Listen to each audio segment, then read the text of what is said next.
Beaucoup de questions dans l'actualité ce matin. Je le disais, il y a les téléconsultations aujourd'hui, avec beaucoup d'arrêts de travail qui se font par visio, tout simplement.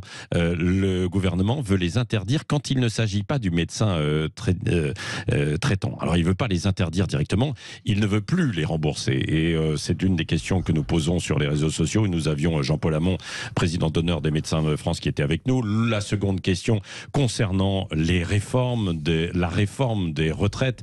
Est-ce qu'il faut l'annuler? Est-ce qu'il faut la maintenir? Est-ce qu'il faut la soumettre à référendum? Est-ce qu'il faut la reporter?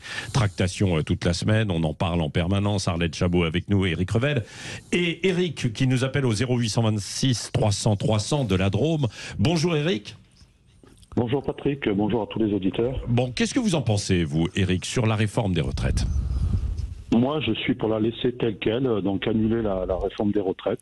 Je pense que ça se passe bien. On nous dit, bon, est-ce que c'est vraiment vrai que ça va être déficitaire? Pour le moment, pendant 3 ans, on sait qu'on est excédentaire. Et justement, je me suis posé une question. Oui. Ce qu'on est excédentaire pendant 3 ans minimum, est-ce que le gouvernement pense à le mettre de côté? Est-ce que c'est possible au niveau des budgets? Je pense que c'est peut-être une question à poser parce que personne ne se pose cette question. Oui, Éric Revel est avec nous, spécialiste en économie. Éric, est-ce que vous pouvez répondre à cette question d'Éric?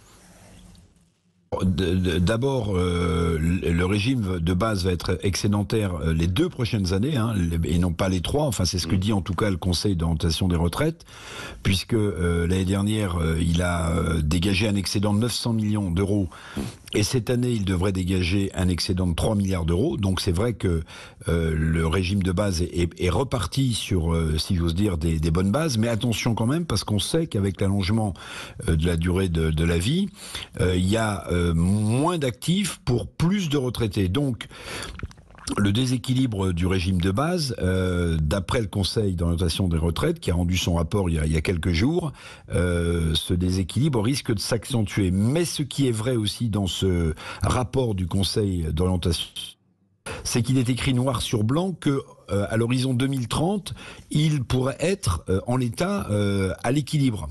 Alors c'est vrai qu'on a du mal à comprendre l'empressement du gouvernement à mettre en place cette retraite, sinon que c'est une promesse évidemment d'Emmanuel Macron, et que ce qu'il va compter aussi, au-delà du fond de cette réforme, des mesures techniques, de la pénibilité, des carrières longues, ce qui va compter aussi beaucoup, c'est la manière dont il va négocier ou pas avec les syndicats pour la mettre en place. Oui, c'est ça. Car vous savez que le gouvernement entrevoit la possibilité de faire passer un amendement dans le projet de loi de finances de la sécurité sociale, ce qu'on appelle un cavalier législatif.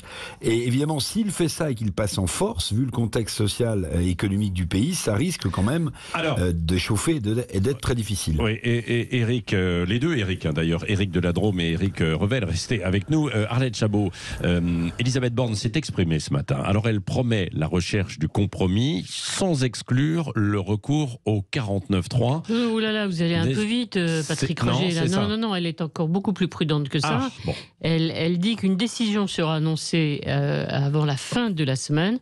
On sait qu'il y a une réunion à l'Élysée, le président, la première ministre, donc elle-même, plus les ministres, plus les responsables de la majorité mercredi. Ensuite, elle dit que la réforme reste prioritaire, donc il y aura une réforme des retraites.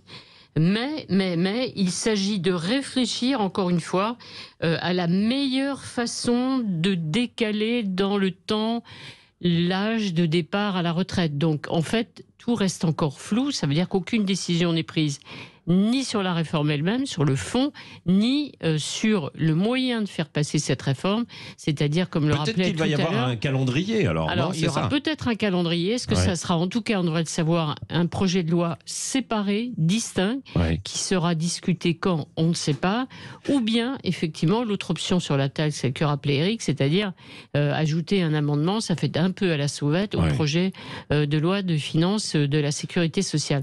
Rien, en tout cas, n'est est décidé. Il n'y a qu'une seule certitude, la réforme doit être faite. Ah bon, alors c'est ce qu'elle dit.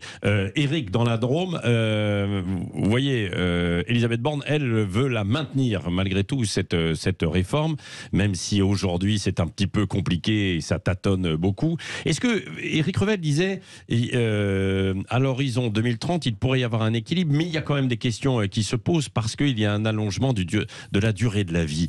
Est-ce qu'il ne faut pas revoir quand même les choses d'une manière ou d'une autre, Éric dans la Drôme, hein, notre auditeur? Ce que je pense, c'est que justement, M. Éric Revel, l'excellent Éric Revel, l'a très très bien résumé. Oui. Il va complètement dans mon sens, sauf qu'il n'a pas répondu à ma question. Non, pas complètement. Et justement, c'est pas 3 ans, c'est 4 ans excédentaires. Ouais. Est-ce que le gouvernement met l'argent de côté?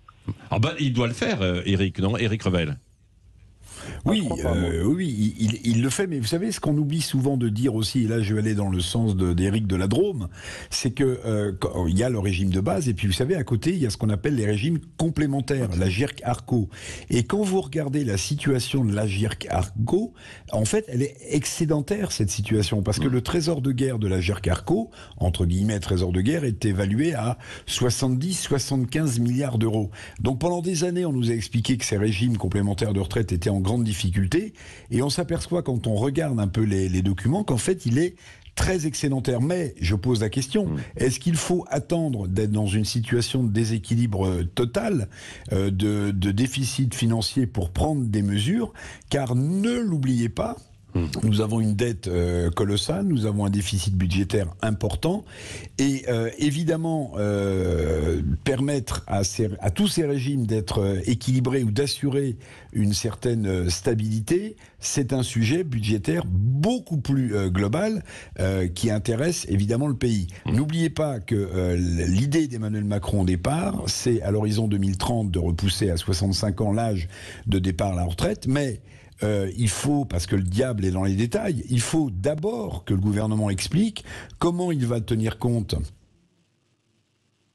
de la pénibilité. Oui. Est-ce qu'il va, comme ça avait été dit sous Édouard Philippe, s'orienter vers une retraite à points? En fait, ce qu'on peut reprocher, c'est pas de vouloir réformer pour assurer la stabilité du système. Ce qu'on peut reprocher, c'est d'être dans un flou total, aussi bien sur la forme.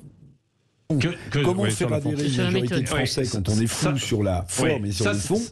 Bon courage. Oui, ça c'est vrai, Arlette Chabot. Il y a un grand flou, quoi. Hein. Il y a un total flou. C'est-à-dire que si effectivement le président de la République veut que sa promesse, son engagement de campagne soit respecté, il faut le dire. Il faut dire, voilà, j'ai dit dans ma campagne, effectivement, on reporte l'âge de départ à la retraite, 65 ou 64 ans, ça, c'est le flou dans le flou.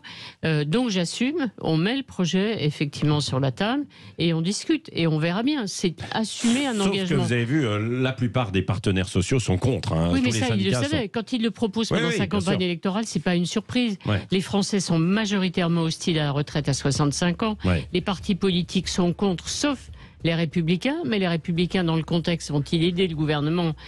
C'est pas sûr du tout. Et toutes les organisations syndicales sont hostiles. Donc franchement, vous le savez, vous le proposez. Alors après, est-ce que vous le faites voter ou pas? Il y a une raison aussi que que pourrait expliquer encore mieux que moi Éric, c'est compte tenu, Revel en tout cas, que compte tenu du déficit et de la situation des finances publiques, il faut que la France montre qu'elle s'est réformée. Ça, c'est un petit signal envoyé aussi pour rassurer Bruxelles sur les intentions de la France. Oui. Merci Arlette Chabot, Éric Revel et Éric qui nous appelaient au 0826 300 300. Vous pouvez continuer de réagir. Nous prendrons vos appels, notamment tout à l'heure chez Jean-Jacques Bourdin entre 10h30 et 12h30 avec beaucoup de sujets sur la table. Une nouvelle fois, Valérie Expert dans un instant, André Berkoff ce midi. Et moi, je vous retrouve demain matin. Les vraies voix ce soir aussi. Philippe David, Cécile de Ménibus. Ciao, ciao.